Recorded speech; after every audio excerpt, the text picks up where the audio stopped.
Time now for Focus. Today we have a report on a humanitarian crisis that rarely gets media coverage, that of northeastern Nigeria and southeastern Niger. Hundreds of thousands of people living in tents along the border. Boko Haram militants having left destruction in their wake. Patrick Fandio and Emmanuel Landé report. At the desert's threshold on the border of Niger and Nigeria, tents pitched in the sand sit under a burning sun. The forgotten wait, living out a silent crisis. That of families waiting for water rations to survive. For the displaced people driven out of their villages by Boko Haram, having enough water to drink is a daily worry. After several hours' wait, a water truck arrives. The only traffic of the day. A scuffle over a few litres of water. Not enough for the 2,000 people here.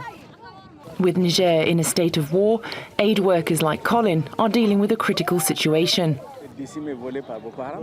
Boko Haram on the Nigerian front. It's one of the 9 most neglected crises worldwide. These people lost their livestock because of Boko Haram's violence. They are people who have completely changed their habits, changed their way of life, and now find themselves in a situation where they no longer have the capacity to support themselves. Colin struggles to have food and water brought here on the national road along the Nigerian border on a daily basis. The National 1 road has been taken over by 240,000 displaced people housed in makeshift camps on both sides of the track. The road is their last hope. In some areas, there's easily several tens of thousands of displaced people who come and join onto villages where originally there were 1,000 or 2,000 people. Clearly, you can imagine that those host communities are taking the brunt of all that pressure, and they are the first to provide humanitarian assistance to these displaced persons. In one such village that's quadrupled in size, we meet Mustafa. A Nigerian who fled an attack by Boko Haram has taken refuge under this hut with his family, which is in mourning. Due to lack of health services, one of his wives lost a child a few hours ago. It's very cold at night and she wasn't eating enough. It probably played a role in the death of our baby, not to mention the stress brought on from the insecurity. No one around here is at peace. Insecurity is the biggest fear of displaced people living on the National 1. The road is protected like a front line to avoid jihadist incursions from neighbouring Nigeria. The regional governor, responsible for security, himself a potential target of Boko Haram, is on a site visit under tight security. Yes, the threat is ever present, as this is not what you'd call a normal war.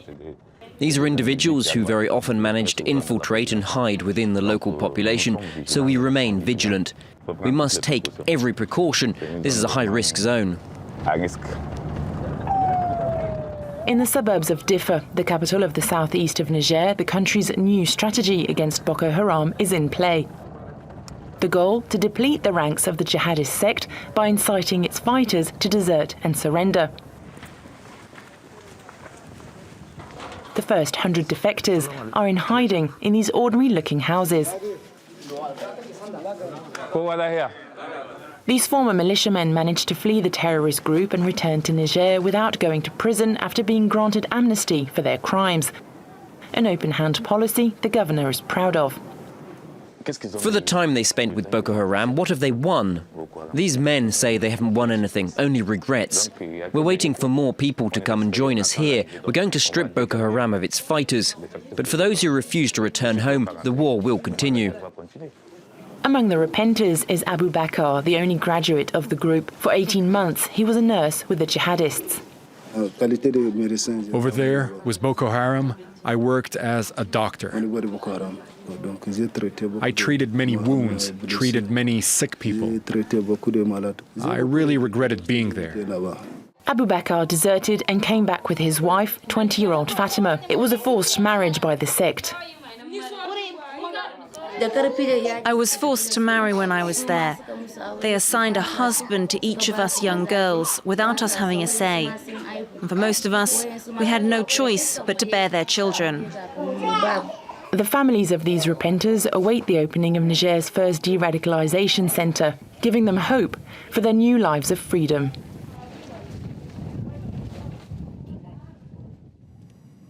For more on this, I'm now joined by Sahel analyst Rita Leah-Mori. Hello, thank you very much indeed for joining us. Now, as I mentioned in the introduction, this is a humanitarian crisis that's not getting much media coverage at all. Could you give us a better idea of the scale of this crisis? How would you describe this crisis that's a result of Boko Haram's insurgency? Oh, it's devastating. Southeast Niger right now in the region, it's really in very bad shape because of insecurity and of course the humanitarian crisis that created. Let's remember that southeast of Niger is already a poor region with a lot of socioeconomic issues, and because of insecurity, those socioeconomic issues got even worse. For example, due to the lack of movement for people to go and conduct the business as usual across the borders. Communities in those areas, they rely on cross-border trade with communities in northeast Nigeria and Chad and Cameroon. But right now, because of insecurity, they are unable to do any business and with cross-border trade, which was the main source of income for them. And now you add the thousands, hundreds of tens of thousands of people fleeing conflicts in northeast Nigeria, then the situation got even worse. And the Nigerian government established a state of emergency since February 2015, and people are unable to just live their life like normal. Now, like you say, this is happening in a part of the world that's already very poor. You mentioned there the reaction of Niger's government. Just what exactly are they doing? But when you declare a state of emergency, what does that mean? Does it give better access for NGOs to be able to help these people? Right now, access to NGOs, they do have access, but it's still limited, and the number of refugees is just too high and unable to support and provide assistance to every one of them. On top of that, also to the population of Niger who already live there and they're also suffering from the situation.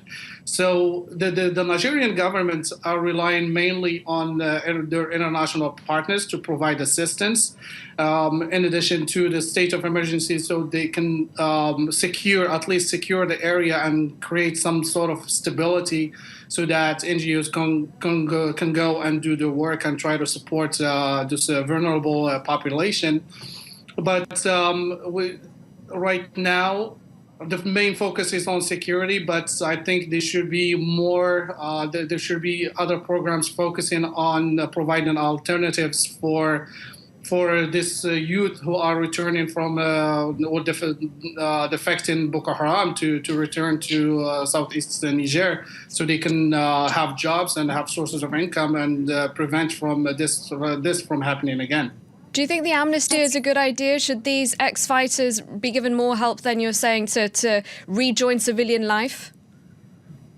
That's a very good idea, but also we have to think about thousands of detainees who are already in prison in Niger and not being prosecuted. So what are some of the programs for this detainees?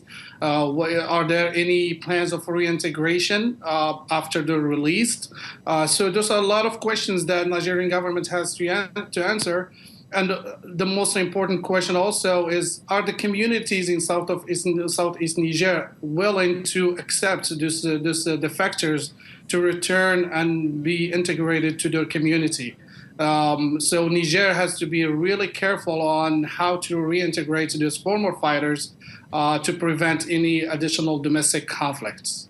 Now, on the fight against Boko Haram, what state would you say the group is in now? They've been severely diminished, haven't they?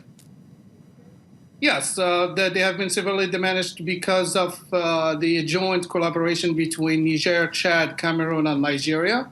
but they are not defeated. There are daily attacks, especially in Niger, northeast Nigeria. Not many in Niger right now, but still they remain a threat.